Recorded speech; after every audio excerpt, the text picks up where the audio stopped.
बिस्मिल्लाहिर्रहमानिर्रहीम। अल्लाह तबारक व तआला जल्ला वाला कुरान पाक में इरशाद फरमाता है, इन्नमा यख्शल्लाह मिन इबादिहिल उलमा, यानी अल्लाह तबारक व तआला से बंदों में से सिर्फ़ उलमा ही डरने वाले हैं।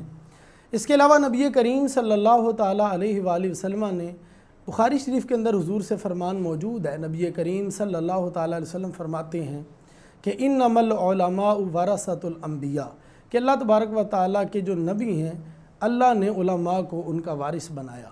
कुरान व हदीस उलमा किराम की शान में भरा पड़ा है। उलमा किराम की शान के हवाले से कसीर अहादीस मौजूद हैं, लेकिन हमारे यहाँ सोशल मीडिया पर ये देखने में आता है कि कुछ लोग ऐसे हैं कि जिनका सुबह शाम सिर्फ़ एक ही काम है कि अवाम को उलमा के ख़िलाफ़ भड़काते रहना और अवामुन नास के दिल में से उलमा की कदर और मंजिलत को कम कर देना।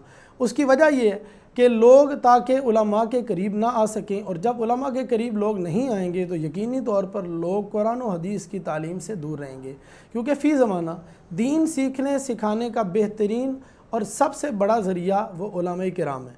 उलमा किराम जिस तरह कुरान और हदीस को समझते हैं इस तरह कोई और फ़ी ज़माना नहीं समझ सकता।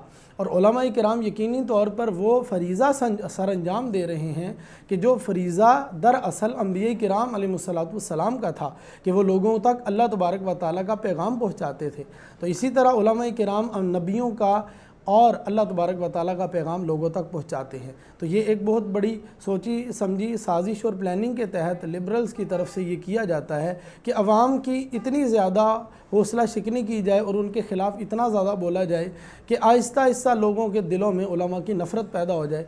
जब नफ़रत पैदा हो जाएगी तो उसके बाद लोग फिर उलमा किराम को सुनना पसंद नहीं करेंगे। तो जब सुनना पसंद नहीं करेंगे तो फिर यकीनी तौर पर कभी गूगल पर सर्च करके मसले तलाश किए जाएंगे, कभी यूट्यूब पर सर्च करके मसले तलाश किए जाएंगे, और फिर ये पता ही नहीं है कि गूगल पे यूट्यूब पे हम जिसको सुन रहे हैं और कुरान और हदीस और दीन का इल्म जिससे ले रहे हैं क्या ये मुसलमान भी है या नहीं, आया ऐसा तो नहीं कि ये ईसाई है, या ऐसा तो नहीं कि ये कादियानी है, तो ये पता ही नहीं है। तो इसके बावजूद फिर ज़ाहिर बात है जब उलमा से दूरी होगी तो फिर इस तरह के सोशल मीडिया और इंटरनेट से कुर्बत होगी और फिर हम जिस तरह का दिल हमारा पसंद करेगा उस तरह की गुफ्तगू सुनेंगे। तो इस वजह से ये आप तमाम ही आशिकान रसूल से इल्तिजा है कि उलमा हक्का उलमा अहले सुन्नत को सुनते रहें और इनके अलावा किसी और को ना सुना जाए। और फिर एक और बात जो है फ़ी ज़माना की जाती है कि जी उलमा किराम को क्या सुने, ये तो सही नहीं है।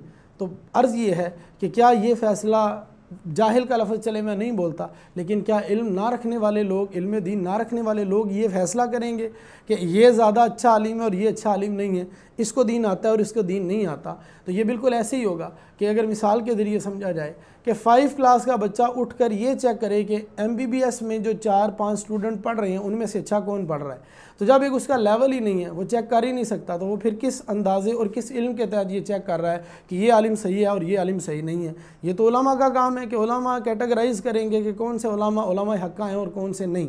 तो ये अवाम में दरअसल उलमा से दूर करने का एक सबब ये भी होता है कि उनकी बदखुइयाँ की जाए। ज़रा सी छोटी सी बात होती है, छोटी सी मिस्टेक होती है, लेकिन उसको इतना हाईलाइट करके मीडिया पर और सोशल मीडिया पर पेश किया जाता है कि लोग ये क्या उठते हैं कि यार उलमा तो होते ही ऐसे हैं, ये दीनदार तबका माज़अल्लाह होता ही ऐसा है। तो इस तरह करके उकसाया जाता है और लोगों को उलमा से दूर किया जाता है। तो अल्लाह ताला हमें इस साजिश को समझने की और इससे दूर रहने की तौफीक अता फ़रमाए और हर दम उलमा हक्का के कदमों से हमें वाबस्ता रखे। इसी में हमारे दीन और ईमान की हिफाजत का सामान है।